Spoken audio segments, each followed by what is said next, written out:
What's up? Welcome back here to another edition of Intuitive Angling, and thanks a lot for taking some time to check today's video out. Much appreciated. Today out on Table Rock Lake today, and I'm going to give you guys sort of a little short tutorial on how to fish a laydown log, because you know, laydown logs are one of the top bass covers. They're old school bass fishing. I've caught thousands of bass on them. And I don't think there's very few ways that are more fun to catch bass than when you get an isolated log and you've got a target and you throw past it and a big old bass ambushes something out of a laydown log. So anyway, we got a really nice laydown log in front of us here.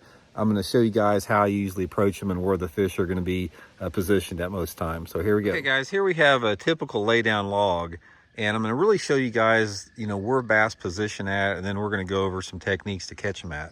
But normally what you have on any laydown log, a lot of it depends on how it's positioned, but you normally have a deeper end, like here where the root section is located. You can see the little roots there.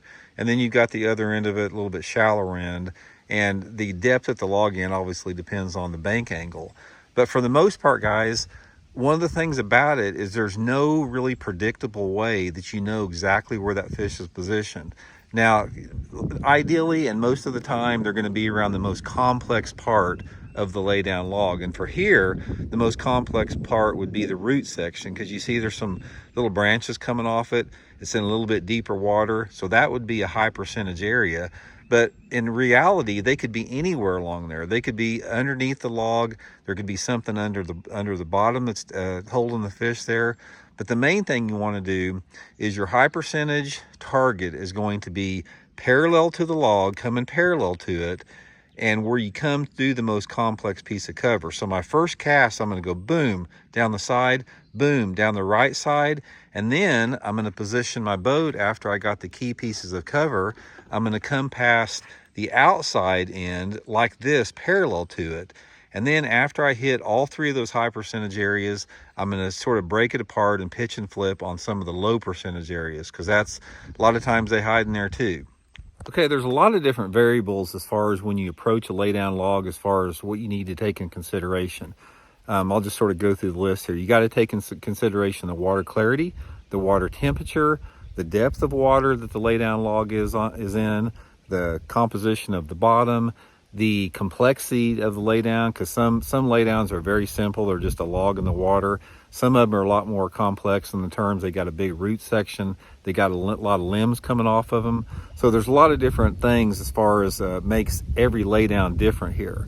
So the first thing you need to remember, I think there's two most important ones. Number one is it's the combination of the water clarity and the water temperature. That's going to dictate your technique. For the most part, and I'll just sort of give you a broad, spectrum here.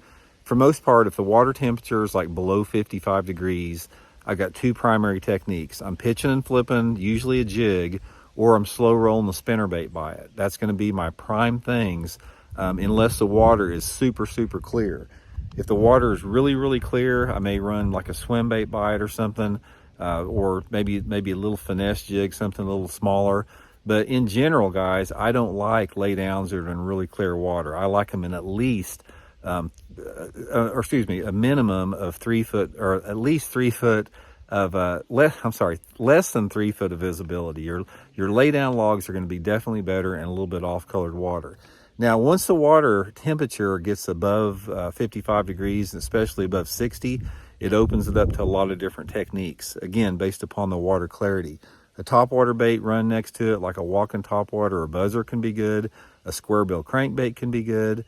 A lot of different soft plastics as far as pitching and flipping creature baits, maybe throwing a wacky rig around it, something like that. There's a lot of different techniques that can work. A fluke is one of the best baits to use around laydown that a lot of people don't ever use in there. But the main thing, guys, is when you're fishing laydowns, it's all about stealth and it's all about casting angles and boat positioning. The best advice that I can give you is come up on the piece of cover really slow and try to be as quiet as you possibly can. And then once you do it, try to make a lot of different casts to it, because very seldom are you going to get that fish on the first cast. A lot of times you got to position your boat around different angles, try it from different sides, mix it up with some different baits on it, and just tell yourself there's a fish down there and you got to trigger that fish in there, because I can promise you when you get into an area that's got the combination of the right water depth and clarity, temperature, all that type of stuff, there are bass living on a laydown. Whether you get that fish to bite or not is a different thing, but a lot of times it's just a matter of, you know, figuring out the right angle, the right bait, and that type of stuff. So anyway, hope it helps, guys. Like I said, just main thing is be quiet. Just, you know, if I can give you one piece of advice, turn your trolling motor down low. Don't run your trolling motor around the laydown. Make accurate casts, and you'll add up to some good fish for you guys. So talk later. See you.